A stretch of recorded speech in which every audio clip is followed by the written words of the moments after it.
بار بار پوچھنے پر بھی بھائیوں نے سچ نہیں بتایا۔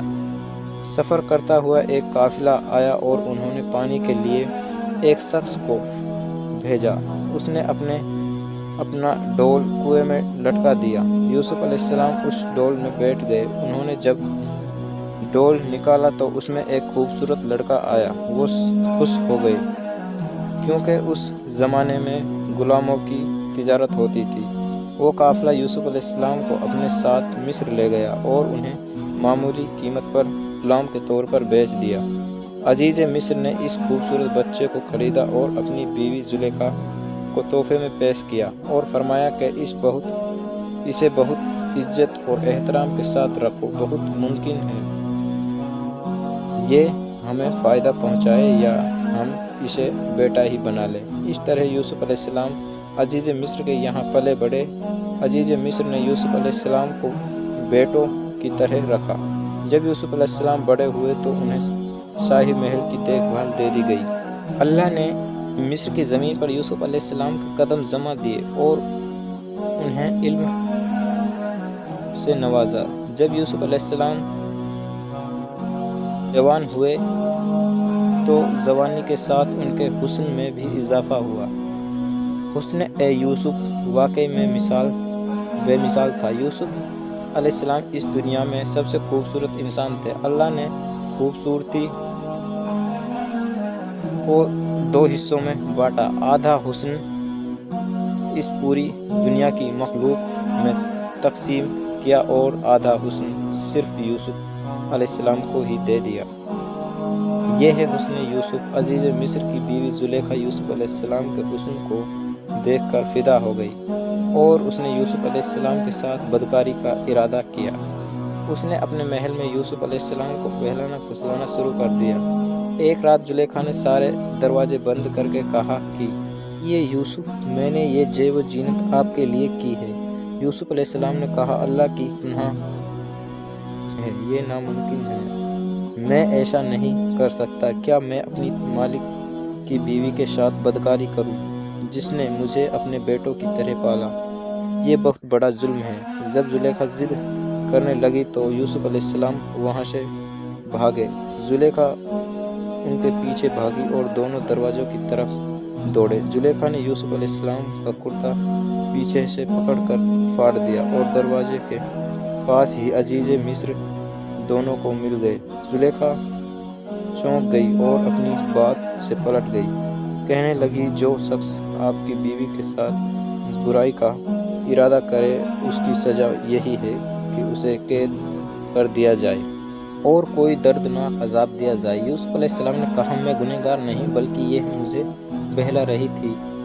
قبیلے کے ایک شخص نے مشورہ دیا کہ اگر یوسف کا کرتا آگے سے پھٹا ہوا ہے تو زلیخا سچی ہے اور یوسف جھوٹ بول رہا ہے، پر اگر کرتا پیچھے سے پھٹا ہوا ہو تو یوسف سچا ہے اور زلیخا جھوٹ بول رہی ہے۔ جب عزیز مصر نے یہ دیکھا کہ یوسف علیہ السلام کا کرتا پیچھے سے پھٹا ہے تو وہ بول اٹھے، یہ تو عورتوں کی چال بازی ہے، بے شک تمہاری چال بازی بہت بڑی ہے۔ انہوں نے یوسف علیہ السلام سے کہا، یوسف اس بات کو جانے دو اور زلیخا تم اپنے گناہوں کی توبہ کرو۔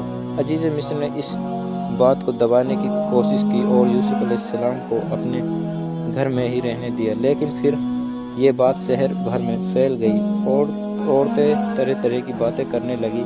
لوگ زلیخا کو طعنے دینے لگے کہ عزیز مصر کی بیوی اپنے جوان غلام کو بہلانے پھسلانے میں لگی رہتی ہے۔ جب زلیخا تک یہ بات پہنچی تو اس نے سب کے لیے ایک دعوت کا انتظام کیا اور سب عورتوں کو بلایا۔ سب کے سامنے پھل رکھے گئے اور سب کو ایک چھری دی گئی۔ پھر زلیخا نے یوسف علیہ السلام کو حکم دیا کہ سب کے سامنے مجلس میں پیش ہو۔